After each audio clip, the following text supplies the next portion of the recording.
a la fracción 1 concretamente.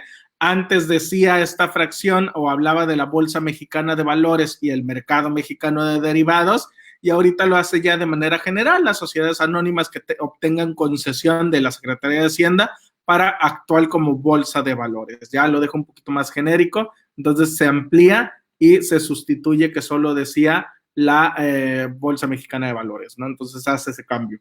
El artículo 17F, este cambio en materia de verificación de datos de identidad, parece un cambio menor porque esto ya estaba en la ley. Realmente son ajustes, son cambios nada más a palabras que se le hacen, pero tiene todo un trasfondo que es lo que les decía, ¿no? Y no hacen show. No, sí hacemos un show, Jackie, pero es un show distinto.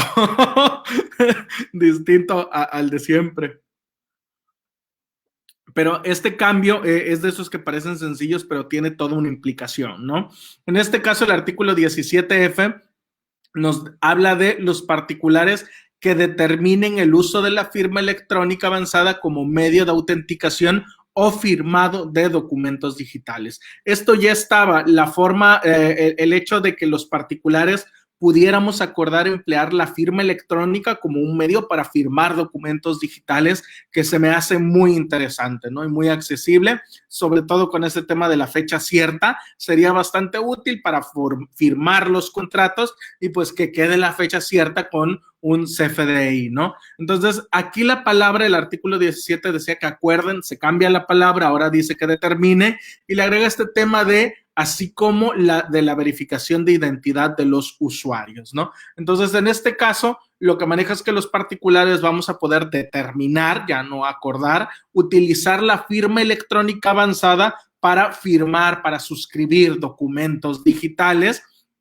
y en este caso para llevar a cabo la autenticación de las personas, ¿no? Saber que sí son esas personas las que están firmando. Aquí recordemos un poquito también que la firma electrónica pues se reputa hecha por el representante legal de la sociedad, en el caso de las personas morales, y se reputa hecha también por la persona física que realiza. Entonces, de alguna manera, eso también va a permitir no solo que se suscriban o se lleven a cabo la firma de documentos a través de la FIEL, sino que además va a permitir la verificación de las identidades. ¿Por qué? Por toda la información que el Servicio de Administración Tributaria tiene de nosotros. Imagínense, cuando vamos al Servicio de Administración Tributaria y tramitamos la FIEL, que nos someten a todo ese proceso donde hasta en este caso hasta nos toman la cuestión de la iris, ¿no? Y todo ese tipo del iris del ojo y todo ese tipo de cuestiones, pues ellos tienen todo un mecanismo para identificar a los contribuyentes. Este cambio menor que ya estaba en ley, no se me hace relevante solo por los ajustes que dijeran en la ley, sino como en su momento, en algún momento lo llegó a comentar mi estimado Ramón Ortega, aquí viene la obligación o viene el cambio en la exposición de motivos de la reforma, que la misma exposición de motivos nos explica cuál es la finalidad de este cambio, ¿no? Y nos explica que como parte del procedimiento de acreditación de identidad para la obtención del certificado de la firma electrónica, el Servicio de Administración Tributaria recaba la información biométrica, tales como huellas, iris, rostro de las personas físicas, elementos que son intransferibles y permiten la comparación de manera que se dé certeza de la identidad y hasta nos proporcionan datos, nos dicen que el SAT cuenta con registros de más de 100 millones de huellas dactilares, más de 20 millones de iris y más de 15 millones de rostros, todos en sus bases de datos, todos protegidos, pero que eso va a permitir incluso comparar y autenticar si el usuario que está utilizando la firma electrónica es o no es. Entonces, se está contemplando esta situación también para que se firme y se emplee como un método de verificación de identidad. Comenta más bien, los dejan solos, es broma, sí, ya sé que es broma, yo también sigo el juego. Dice, Pablo, hay programas para firmar electrónicamente documentos, ¿es correcto? Sí, de hecho ya hay programas para firmar electrónicamente documentos. Por ahí con el máster estuvimos viendo uno, no recuerdo en este momento el nombre, pero lo estuve revisando. Ahí explican uno, Mi Fiel es uno para firmar electrónico, así es. Entonces ya hay varios programas y mecanismos para firmar de manera electrónica. De hecho, no sé quiénes han utilizado alguna de las apps, como por ejemplo está Finsus, está Tasas, Más Tasas, algo así se llama, está Flink y están todas esas apps que ya son para invertir o que son para inversiones o que son para inversión en bolsa y demás. Y todas esas inversiones ya tienen todo el procedimiento del contrato electrónico. De hecho, te piden que incluso te tomes foto, te pongas el celular y te tomes una foto. Algunas te piden que grabes un video diciendo soy fulanito de tal y mis datos son tal, y sí acepta los términos y condiciones. Te piden, por ejemplo, foto, te piden datos, RFC, domicilio, todo, hasta subir comprobante de domicilio y foto y escaneo de la INO, pasaporte. Entonces ya tienen todo un sistema y hasta te abren ya para poder firmar con tu dedito en la pantalla de tu celular el documento de manera electrónica y que se te genere tu contrato, ¿no? Entonces ya estos mecanismos de firmado electrónico, de firmado ya no presencial, no de puño y letra, sino que con otros elementos, incluida la pantallita del celular, ¿no? Ya existen, ya se están dando y ya se pueden emplear para esos temas. Mi Fiel, ahí vamos a verificarlo. Yo no recuerdo cómo se llama el que chequé, que de hecho lo voy a empezar a utilizar, pero es uno que está. Firma Mi X. Ok, también gracias, Mari. Entonces también está ese programa y les digo, sí hay, estimado. Ahí ya te recomendaron dos. Si me acuerdo con el máster al ratito cómo se llamaba el otro, ahí te lo mencionamos también para empezar a checar ese tema, porque sí va a ser muy útil. Y yo creo que esta pandemia nos trajo varios cambios así, ¿no? Nos ha obligado a modernizarnos un poquito más, nos ha obligado a entrar a ver otras opciones y a ver que la tecnología realmente nos ha venido a cambiar la vida hasta en cosas que luego no lo tomamos o no siempre lo tenemos tan presente, ¿no? No solo por ejemplo, el Tribunal Fiscal, que a raíz de la pandemia ya empezó a implementar el juicio en línea en varias salas, sino además que ya surge la necesidad de explorar este tipo de situaciones y de decir, bueno, ya también podemos hacer contratos electrónicos, contratos que vayan así y que nos faciliten las operaciones y el respaldo de las mismas. Y en este caso, pues el Servicio de Administración Tributaria está contemplando la posibilidad de prestar ese servicio de verificación de identidad para de alguna manera dar fe o robustecer el tema de los documentos que firmen los contratantes, que me parece muy interesante en este sentido, me parece bastante interesante y va a ser muy interesante en su momento ver cómo lo implementen las autoridades. Entonces, les decía, aunque es un cambio que ya estaba en la ley y solo le modificaron palabritas, la exposición de motivos sí vino casi a decir, hay que impulsar esto, o sea, en el SAT lo tenemos los datos, podemos hacerlo, pero no lo hemos hecho, ya es en este momento en que hay que meterle a esto. Sucederá que la función del contador independiente no se ha aceptado por la autoridad para emitir facturas de nuestros clientes. ¿Qué te puedo decir, estimado? No hay razón de negocios porque no tiene que ver con la generación de un ingreso. No, yo justificaría que sí, pero el contador independiente tiene que ser aceptado por la autoridad. Si te refieres a como gasto deducible, ¿no? Que si el contador, ¿a eso te refieres, mi estimado Orlando? Que si consideramos, o ¿a qué te refieres?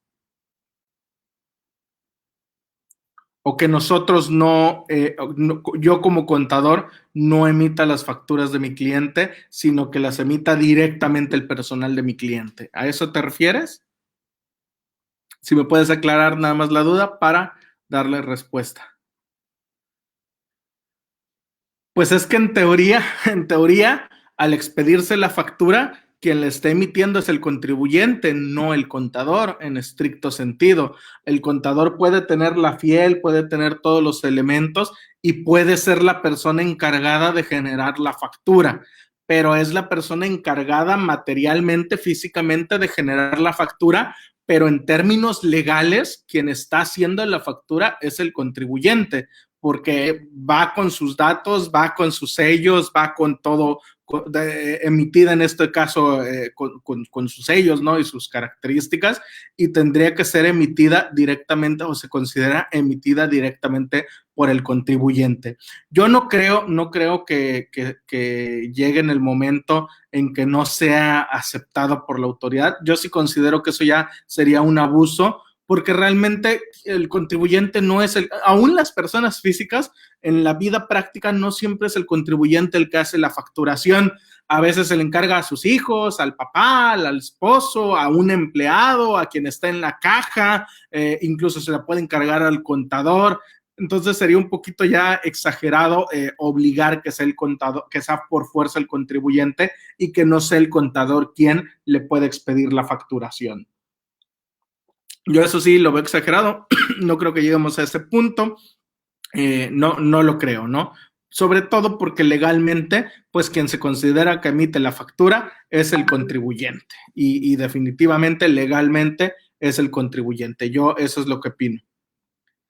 Sí, el trabajo el contador le hace el trabajo de emisión de facturas al cliente. Yo no lo veo mal, ¿no? Ni veo por qué tendría que cuestionarlo la autoridad, sobre todo porque el cliente pueda argumentar también que pues no es su área de experiencia. Tan él quiere cumplir sus obligaciones bien, que por eso decide contratar a un profesional para que le ayude en la facturación y que ese profesional sepa qué conceptos van, que va bien expedida la factura, que la revise, que vayan todos los datos correctos, e incluso incluso contrata a un especialista para que le genere la factura y que ese especialista sabe. Y además es una relación privada.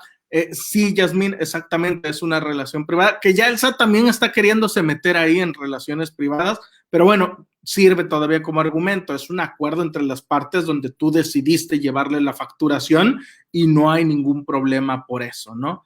Imagínate las grandes empresas que tienen su área de facturación. Exactamente, Areli, yo lo equipararía a Orlando un poquito así, ¿no? Las grandes empresas que tienen su área de facturación, en este caso es el contribuyente quien te encarga a ti que tú le emitas la facturación como parte de los servicios contables. ¿En dónde no, qué varos? Pues sí, realmente así es, pero ya algunos temas que vamos a platicar donde el Servicio de Administración Tributaria está tomando injerencia en otros temas.